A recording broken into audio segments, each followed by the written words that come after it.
Today's scripture reading is found in 1 Corinthians chapter 6, verse 12. The Apostle Paul says, "Everything is permissible for me, but not everything is beneficial. But I will not be mastered by anything." In the Greek New Testament, it says, "All things are lawful for me." All things, Paul says, are lawful for me, but not all things are helpful. And I am determined not to be enslaved by anything.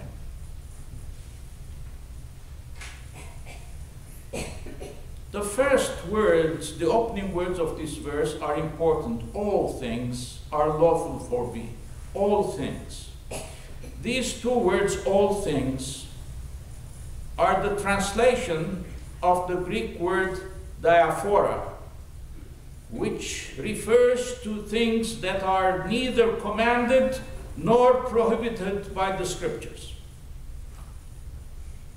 These things, diaphora in Greek, refers to things and actions which in themselves are neither immoral nor moral.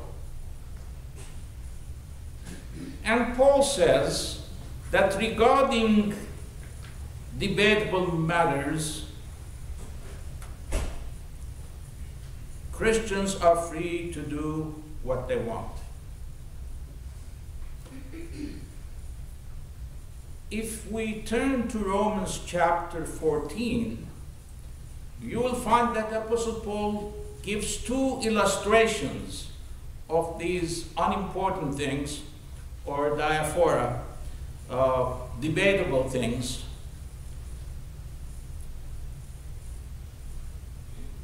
The illustrations he gives in Romans chapter 14 deal with two matters, diet and special days. If you read Romans chapter 14, the entire chapter, you'll find that the apostle's concern is how to deal with two groups of Christians in the church. He calls one group weak and the other one strong. Paul is not talking about weakness of character, he's talking about weakness of faith. Now in Romans 14, verse 2, the Apostle Paul says, "The one who is strong in faith eats everything, but the one who is weak in faith eats only vegetables." Now, the Apostle Paul is dealing with the issue of essential and non-essential matters. And from the perspective of the Christian gospel, questions of diet and special days are non-essential. The Apostle Paul advises us not to elevate the non-essentials, especially matters that concern custom, ritual, ceremony, to the level of the essential. Don't elevate the non-essential to the level of the essential. And it's dangerous to make non-essentials, debatable matters, tests of orthodoxy or conditions for Christian fellowship. Unfortunately, when we study church history, we'll find that often Christian groups, contrary to the Apostle Paul's advice, have picked some debatable matters which the Bible neither commands nor prohibits and made them tests of fellowship or tests of orthodoxy. On the other hand, we should not marginalize moral questions and regard them as unimportant. What the Apostle Paul is trying to say in Romans chapter 14 and in 1 Corinthians chapter 6 verse 12 is that Christians don't have to agree on all non-essential matters. when it comes to non-essential matters, we don't have to always agree. I have made a short list of debatable matters that plague Christendom today. One of them is the wearing of jewelry. Some Christians believe that we should not wear jewelry at all. In the 17th century, the Puritans prohibited the wearing of wedding rings. Those who are opposed to the wearing of jewelry refer to 1 Peter chapter 3, verse 5, where the Apostle Paul tells women, "Let not your adorning be only external. Let not your only adorning be the wearing of silver and gold, but let the beauty of your character shine through."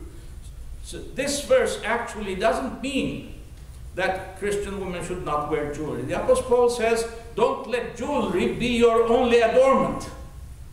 Pay attention to the development of your character, which is by far more beautiful than anything external. So, up to this day, there are Christians who refuse to wear jewelry, and they condemn those who wear them. Now, this is what's wrong. The Bible does not expressly prohibit the wearing of jewelry. This is a debatable matter, and therefore should be considered non-essential and should not be a cause for creating divisions within the ranks of Christians. The other debatable issue is the consumption of alcohol. There are some Christians who believe that we should not touch alcohol. And they claim that the water which Jesus transformed into wine at the wedding of Cana was grape juice, was not real wine. But the Greek New Testament says the water that Jesus transformed was oinos, and in the Greek language, oinos means fermented wine. And there are Christians who claim that the wine which Jesus used in the Last Supper was again grape juice. They're wrong on both counts. The Bible does say don't get drunk, but it doesn't say never touch alcohol. It doesn't say never drink alcohol. So drinking moderately, socially, is admissible. But again, there are some Christians who don't drink alcohol and they condemn those who do.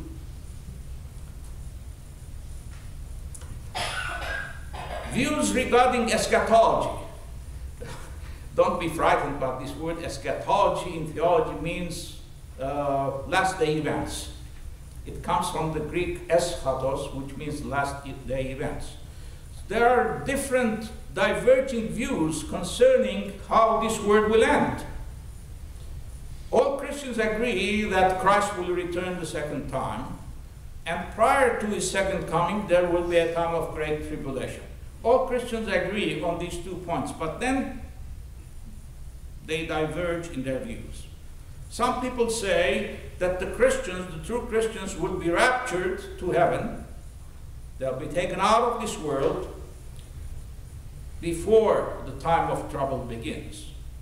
Others say the Christians will be raptured during the time of trouble, and there are others who say Christians will be raptured at the end of the time of trouble when Christ returns. And these are debatable matters too. These are debatable matters because there is no clear-cut teachings in the Bible about these matters that I'm bringing to your attention. Then, another debatable issue is the wearing of pants by women. There are Christians who say women should never wear pants.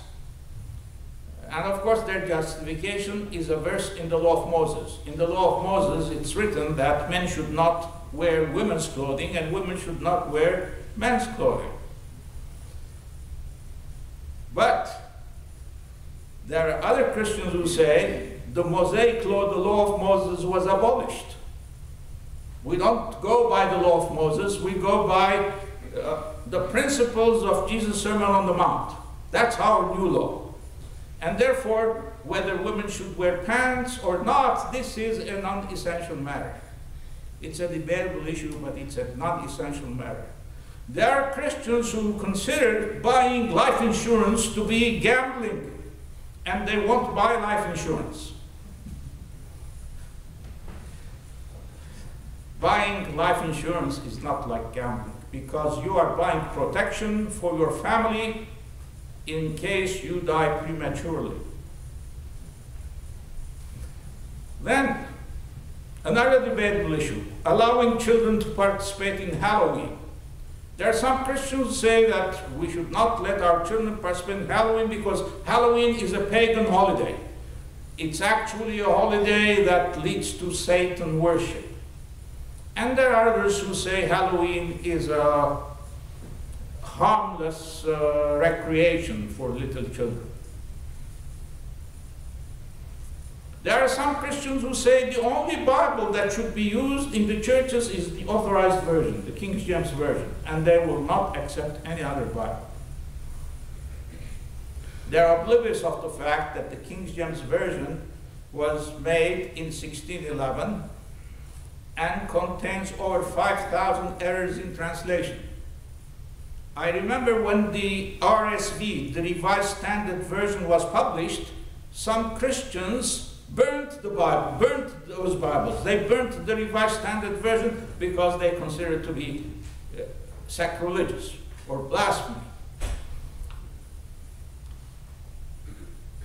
Should guitars be used in the church?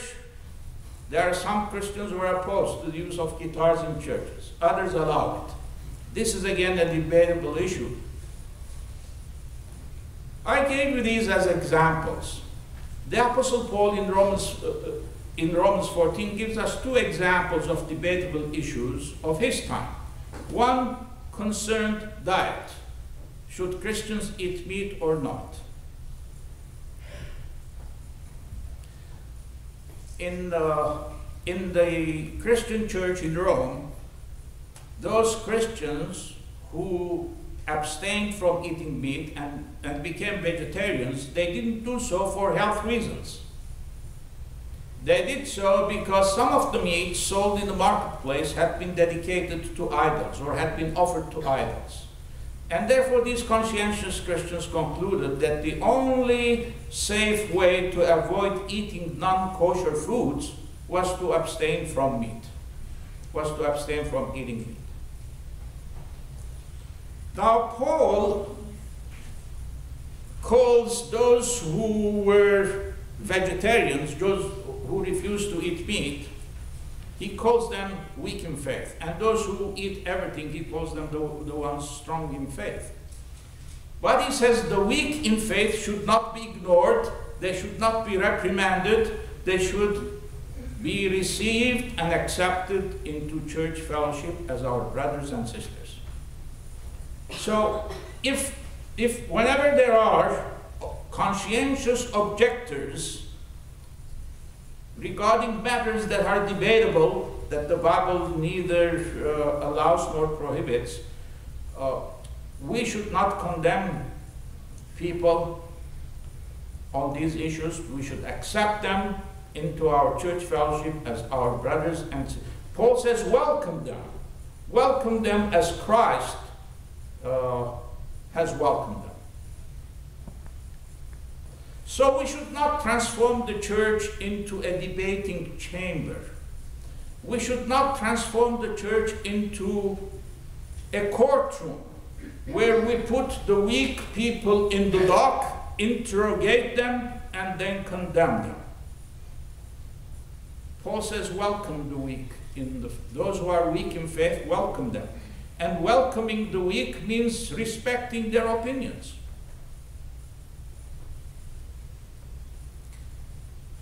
Paul knew that those who were strong in the faith had the tendency to pity the weak and those who were weak had the inclination to condemn the strong for avoiding to observe age-old traditions. And so Paul says, those who are strong in the faith should not despise the weak, and the weak should not condemn the strong.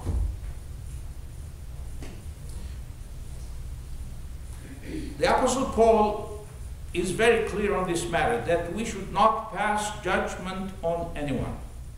Because when we pass judgment on somebody, we are usurping the prerogative and the position of Christ.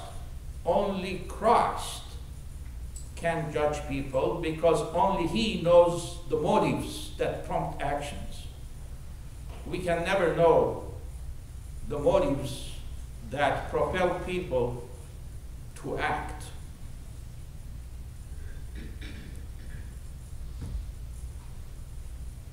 Now, this was a real issue in Rome. Some people decided to be vegetarians, and some had no such scruples, they ate everything. Now, those who ate everything had an argument, had a justification. They said, the idols are powerless. It might be true that some of the meat sold in the market had been offered to idols, but the idols are powerless, and they cannot contaminate foods, and they cannot harm people. Therefore, it's safe to eat everything.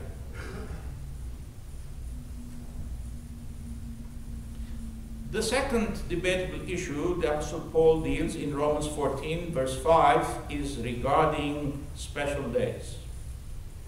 Paul says, one person esteems one day as better than another, while another esteems all days alike. In other words, some people considered some days to be more sacred than others. Here the Apostle Paul is not talking about the weekly Sabbath. He's talking about the special days associated with Jewish feasts. The Jews have 7 annual feasts, and the first and last days of each of those 7 feasts were special days. They were considered to be special holy days. It looks like some of the church members in Rome were of a Jewish background, and they continued observing their Jewish customs. And they were observing special holidays, like Yom Kippur, the Day of Judgment, or the Jewish New Year, which comes in September, 3rd week in September. And others did not pay attention to those special days. And Paul says these are again non-essentials. Today we have Messianic Jews, Jews who believe that Jesus Christ was the promised Messiah. But they still eat only kosher foods. They maintain a kosher kitchen, and they follow Jewish customs. Well, that's fine. That's fine with them. But they should not impose their views on other Christians. And we should not condemn them for their practice. These are, again, non-essential, debatable issues. Paul is not encouraging us to have mindless behavior, but he's also opposed to the preservation of meaningless traditions and customs. Mrs. May Fordson relates an amusing story about the coffee pot of her church. It looks like this church, like ours, had a custom of having a fellowship hour after the church service, and they put out a coffee pot for people who wanted to drink coffee. And this lady observed, Mrs. Forson observed, that whoever drank the last